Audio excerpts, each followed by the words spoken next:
barbershop conversation, guys. Feel free, hit the subscribe button. So I want to talk about Shakur Stevenson and that fight he got into in Miami. Now, I have no clue what happened prior to that 30, 40-second clip. So I don't know what was said. There's no volume. I don't know what was done. So I can't even comment on that, you know. But what I can comment on is being pragmatic in reality. But before I comment on that, you know what was the funniest thing of that clip to me was? Remember the first black guy who tried to stop the fight? How he smoothly got himself away from the altercation. I thought that shit was hilarious and smart, by the way. You know, maybe he recognized Shakur Stevenson. I have no idea.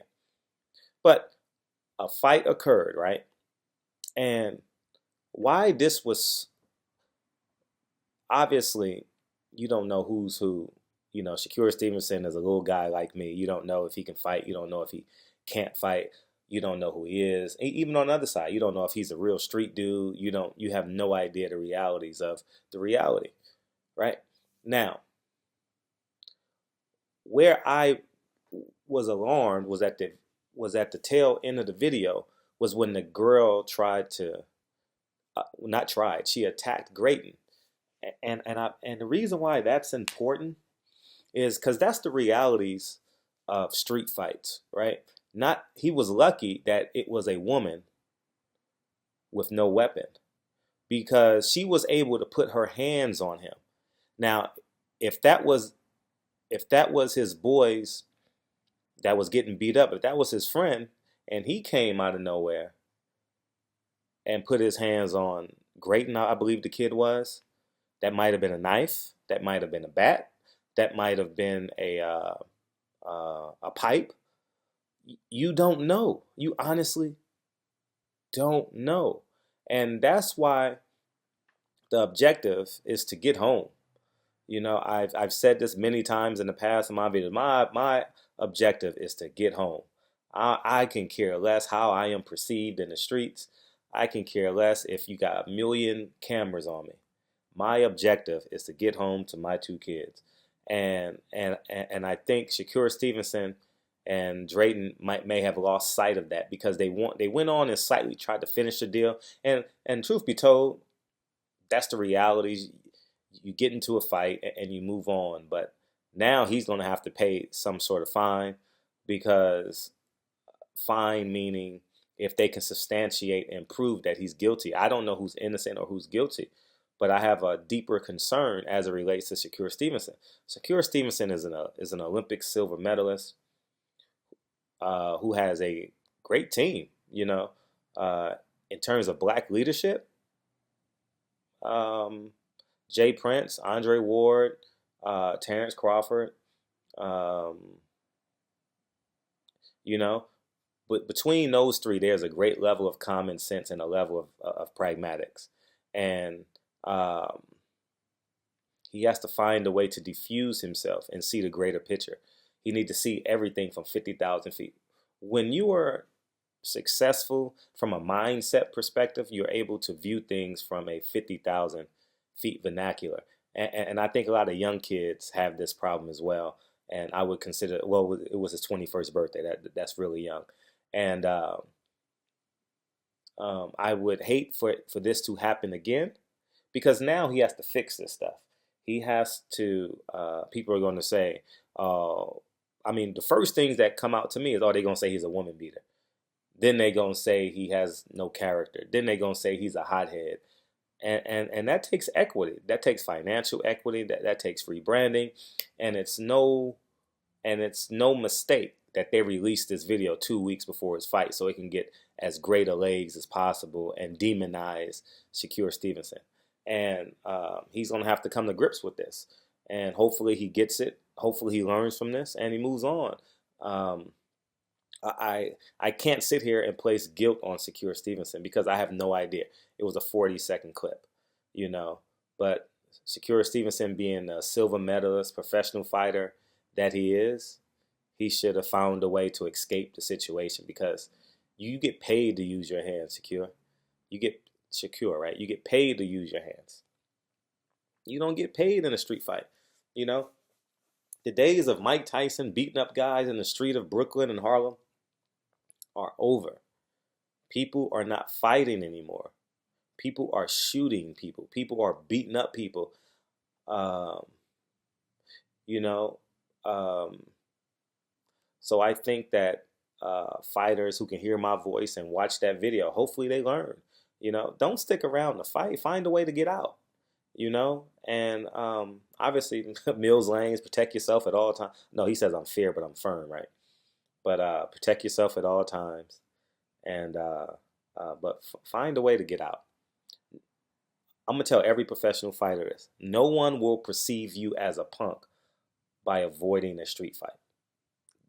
I will be labeled a punk for avoiding a street fight. Professional fighters, you will never be perceived as a punk for avoiding a street fight. We know what you're capable of. You will be a hero.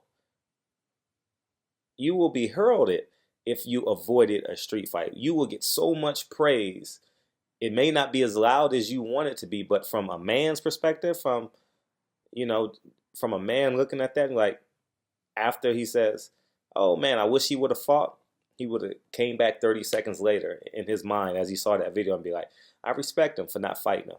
He showed great character. He showed great class. We know he could have beat up that dude."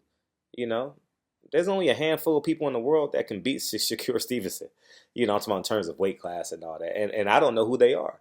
He may go undefeated. He has a bright ceiling. He has a bright future, and obviously I want him to achieve it. So, Shakur, if you get this, uh, now you got to do some PR. Now you have to, instead of cutting weight, instead of training, instead of mentally meditating, you have to do some PR to fix all of this. And I have no doubt his defense team or his lawyer team put this out purposely 2 weeks before your fight. So take care of yourself, man. You got to be wise. And for all these young hothead fighters, you got to be wise. That's why I'm gonna stay on the same topic, but that's why I respected Devin Haney when he disagreed with me. He's the only fighter that's ever disagreed with me that respected my disposition. We disagreed, and he brought it back home to reality as it relates to me disagreeing about Snack. And he brought it back home, and he knows that Devin Haney knows that I have a level of care for his career, right? Shakur Stevenson should know at this. I haven't done many videos on him, but there's a level of care that I have for his career. And I'm not saying it's as big as his dad's or as high as his dad's, or it can't be, right? And I respected the fact that he disagreed, but genuinely understands where I stand as it relates to him as a man in his career. I care. I want them to get all the money, all the fame, because I'm going to be here. Fighters are going to come and go, but I will be here. I'm not saying I have the biggest platform. I'm not saying that, but I have a voice that has value, and I want to increase their value with my voice at the end of the day. So I'm not sure if you guys have seen that video, but it was a video where Devin Haney vehemently disagreed with me about Snack. But he was wise enough to understand that I want the best for him. And I think with Shakur Stevenson, it takes a level of maturity to be disciplined in a storm.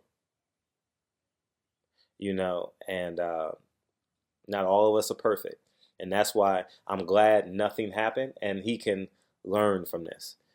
There's not much that's going to come from this. Maybe worst case he gets sued for a few $1,000s, and he may get some restitution fees or something like that. But he has his life. He has his health. You understand where I'm coming from? So I'm not going to be too hard on him the same way I wasn't too hard on Tank Davis when he was making them mistakes 2 years ago and 3 years ago.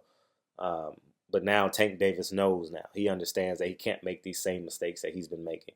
He's 24, 25 years old, and it's time for him to grow leaps and bounds, right? That's why I'm always positive when I talk to these young fighters, especially with Tank, because I know there's a level of distrust that he has with people, and I just want him to believe in himself, and these group of fighters that we have between 126 and 135 is the best I've ever seen in my life.